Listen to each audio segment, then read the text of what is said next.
کروں گا تو جب اس کو صحت حاصل ہو جائے گی تو اب اس شخص پر ان دنوں کا اعتکاف کرنا واجب ہوگا۔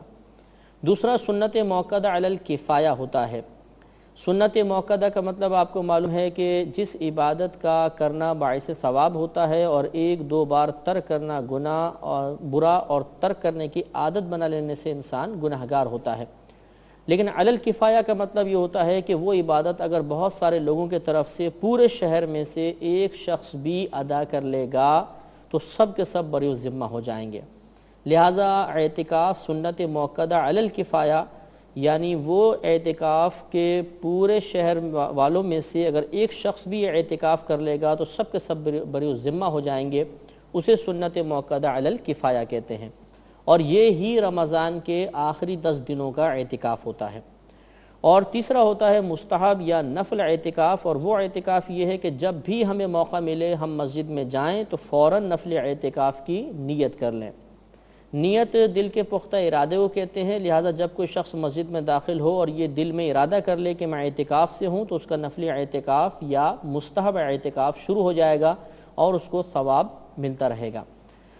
تو یہ جو واجب اعتکاف ہوتا ہے اور سنت موقدہ علی الکفایہ جو رمضان کا اعتکاف ہے، ان دونوں میں شرط ہوتی ہے کہ روزہ رکھا جائے، بغیر روزے کے یہ اعتکاف ادا نہیں ہوتے۔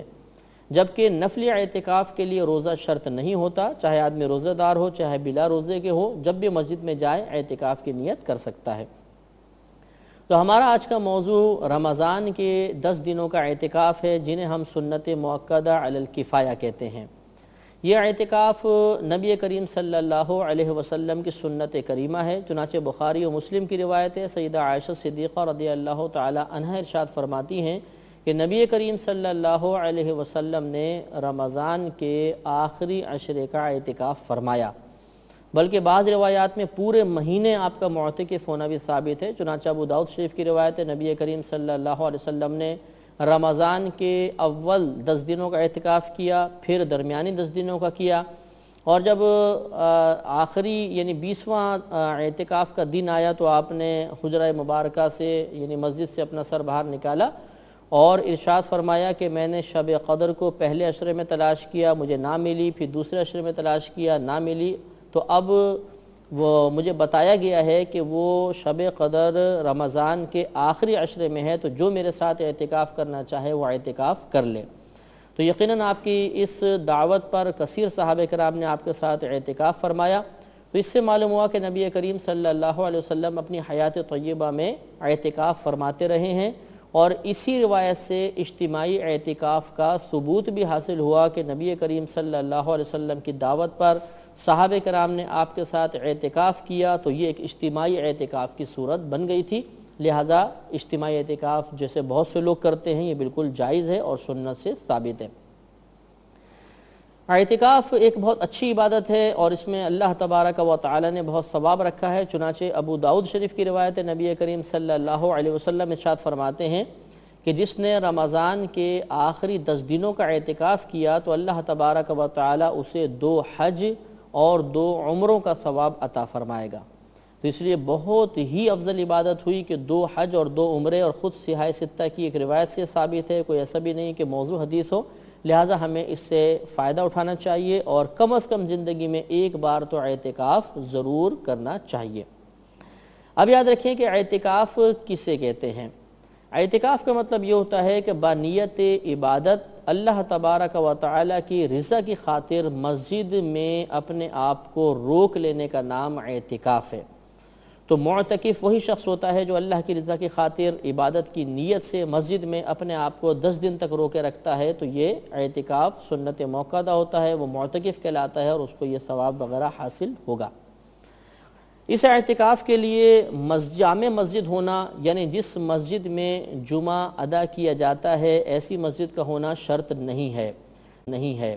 لہٰذا یہ ایسی مساجد میں بھی ہو سکتا ہے جہاں پر جمعے کے علاوہ جماعت قائم ہوتی ہو، جمعہ قائم نہ ہوتا ہو، بلکہ فقہاء نے حالات زمانہ کو دیکھ کے ارشاد فرمایا، جسے رد المحتار میں فتاوی شامی جس کو کہتے ہیں، علامہ ابن عابدین رحمۃ اللہ علیہ نے لکھا کہ اب اس میں مزید آسانی یہی ہے کہ لوگ ہر قسم کی مسجد میں اعتکاف کر سکتے ہیں، چاہے اس میں جماعت باقاعدہ ہوتی ہو یا نہ ہوتی ہو۔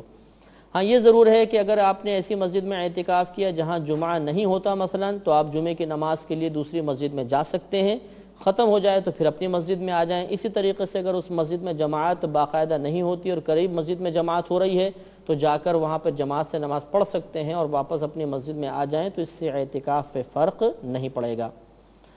یہ بھی یاد رکھیں کہ سب سے افضل اعتکاف مسجد الحرام میں، جو مکہ المکرمہ کی مسجد ہے جس میں کعبۃ اللہ موجود ہے، اس مسجد میں اعتکاف کرنا سب سے زیادہ افضل ہے۔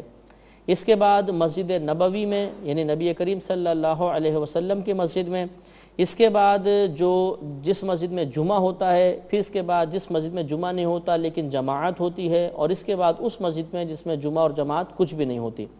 تو یہ ترتیب ہے ثواب کے اعتبار سے، تو سب سے زیادہ ثواب مسجد الحرام کا اور دوسرے نمبر پر مسجد نبوی کا ثواب ہے۔ یاد رکھیں کہ خواتین بھی رمضان کا اعتکاف کر سکتی ہیں۔ سیدہ عائشہ صدیقہ رضی اللہ تعالی عنہا سے روایت ہے کہ نبی کریم صلی اللہ علیہ وسلم کے پردہ فرما جانے کے بعد آپ کی ازواج اعتکاف کیا کرتی تھیں، لیکن یہ یاد رکھیں کہ عورت کے لیے مسجد میں جا کر اعتکاف کرنا مکروہ ہوتا ہے۔ یہ گھر میں ہی اعتکاف کریں گی، لیکن اس کے لیے ضروری ہوتا ہے کہ یہ اپنے گھر میں ایک نماز کی جگہ مخصوص کر لیں، یا پہلے ہی جگہ مخصوص ہو تو اس کو کہتے ہیں مسجد بیت، یعنی گھر کی مسجد۔ اس مسجد بیت میں یہ اعتکاف کریں گی، یعنی اس حصہ زمین پر جس کو نماز کے لیے مخصوص کیا، اسی میں یہ سوئیں، ادھر ہی مطلب یہ کہ عبادات وغیرہ ادا کریں۔ صرف قضاء حاجت کے لیے گھر کے بقیہ حصے میں جا سکتی ہیں، باقی اسی حصے میں اپنا وقت گزارنے کی کوشش کریں گی۔ بعض ہماری بہنیں سوال کرتی ہیں کہ کیا خواتین کسی ایک گھر میں اجتماعی اعتکاف کر سکتی ہیں یا نہیں؟